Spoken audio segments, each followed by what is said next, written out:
look at this join. It brings the rows that match the condition from both the tables. Any join that brings the rows that meet the join condition is called as inner join. However, there may be situations where, apart from the rows that meet the condition, we may need the rows that do not meet the condition too. That can be accomplished by outer join. For example, apart from this row which meets the condition, I may need the other rows from tab 1. Since tab 1 or T1 is on the left side of the join, I can accomplish this by specifying the left outer join keyword.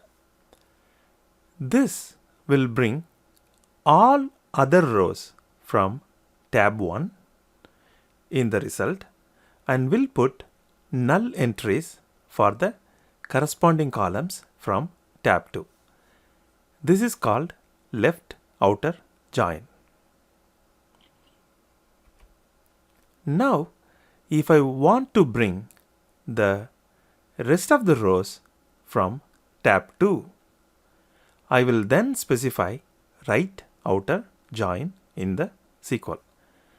Apart from the row that meets the condition, this will also bring the rest of the rows from tab 2. This will also put null entries in the corresponding column values of tab 1. Or if I need the rest of the rows from both the tables, then I will do a full outer join. Apart from the row that meets the condition, this will also bring the rest of the rows from both tab 1 and tab 2. Thank you for watching this video.